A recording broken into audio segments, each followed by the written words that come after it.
ஏன் சில பேர் வாழ்க்கையில உங்களுக்கு ஏதாவது அதிர்ச்சி இல்ல கஷ்டம் வந்துச்சுன்னா அவங்களோட நோக்கத்தையும் நம்பிக்கையும் கோட்டை விட்டுறாங்க. ஆனா அதே பிரச்சனையை வச்சு சில பேர் வளர்றாங்க. நீங்க இது வரைக்கும் பிந்தைய அதிர்ச்சிகரமான மன அழுத்தம் போஸ்ட் ட்ராமேட்டிக் ஸ்ட்ரெஸ் பத்தி தான் கேள்விப்பட்டிருக்கீங்க. இன்னைக்கு நான் உங்களுக்கு பிந்தைய அதிர்ச்சிகரமான வளர்ச்சி போஸ்ட் ட்ராமேட்டிக் growth எதனால நடக்குதுன்னு எக்ஸ்பிளைன் பண்றேன். இன்ஸ்டாகிராம்ல இருந்து உங்களுக்கு டெய்லி பாசிட்டிவான கருத்துக்கள் வேணும்னா ஃபாலோ பண்ணிக்கோங்க. பிந்தைய அதிர்ச்சிகரமான வளர்ச்சி போஸ்ட் ட்ராமேட்டிக் growthன்றது எது நம்ம வாழ்க்கையில கஷ்டமான சவாலான சூழ்நிலைகளோட காரணத்தால நம்மளுக்கு நடக்கிறது. இதுக்கு 6 முக்கியமான பாயிண்ட் இருக்குங்க. 1, வாழ்க்கையில என்னதான் உங்களுக்கு கஷ்டம் வந்தாலும் உங்களால எல்லா விஷயத்தையும் கட்டுப்படுத்த முடியலனாலும் நம்மளால கட்டுப்படுத்த முடிஞ்சதுக்கு நம்ம தான் இன்னும் பொறுப்புன்றது நம்ம புரிஞ்சுக்கணும். வேற யாரும் அதை எடுத்துக்க போறது இல்ல. 2வது, என்னதான் கஷ்டம் வந்தாலும் இந்த ரீல் இன்னைக்கு நீங்க கேட்டுட்டு இருக்கீங்கன்னா நம்ம உயிரோட இருக்கோம். அதனால நம்மளால நிறைய விஷயங்கள் நம்ம வாழ்க்கையில மாத்திக்க முடியும். 3வது பாயிண்ட், நம்மளுக்கு ஏதாவது கஷ்டம் நடக்கும் போது நம்ம வெறும்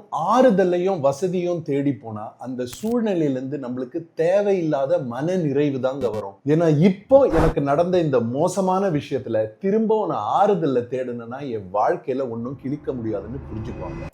4வது பாயிண்ட் ரொம்ப முக்கியமான பாயிண்ட், உங்க சுத்தி இருக்கவங்க உங்க ஃப்ரெண்ட்ஸ் ஐயோ நீ பாதிக்கப்பட்டவன் உனக்கு இந்த மாதிரி எல்லாம் ஆயிருக்க கூடாதுன்னு சொல்லாம இந்த மாதிரி பிரச்சனைகள்ல இருந்து நீ எப்படி மீண்டு வரதுன்னு உங்களுக்கு சொல்லி கொடுக்கணுங்க. ஏன்பா உயிரோட இருந்தா உலகத்துல எல்லாருக்குமே இந்த மாதிரி பிரச்சனைங்க வரும், இதுல இருந்து இந்த மாதிரி தான் நீ மீண்டு வரணும்னு உங்களுக்கு ஐடியாவும் என்கரேஜ்மெண்ட்டும் கொடுக்கணும். 5வது பாயிண்ட், உங்க கூட இருக்கவங்க உங்களுக்கு ஏதாவது வாழ்க்கையில கஷ்டம் வந்துச்சுனால ரொம்ப கண்டுக்க மாட்டாங்க. ஏன்னா எல்லார் வாழ்க்கையிலயும் கஷ்டம் இருக்குங்க. நான் ஒரு எலும்பு டாக்டரா சொல்றேன். ஏன்னா இந்த மாதிரி கஷ்டம் நீங்க சொல்றீங்கல்ல அவங்களுக்கும் நடந்திருக்கும். ஆனா இந்த பிரச்சனை இருந்தாலும் அதை எப்படி நீங்க மீண்டு வந்து நீங்க யோசிச்சதை சாதிச்சீங்கன்னு பார்த்தாங்கன்னு வைங்களேன், உங்களுக்கு மரியாதை கொடுப்பாங்க.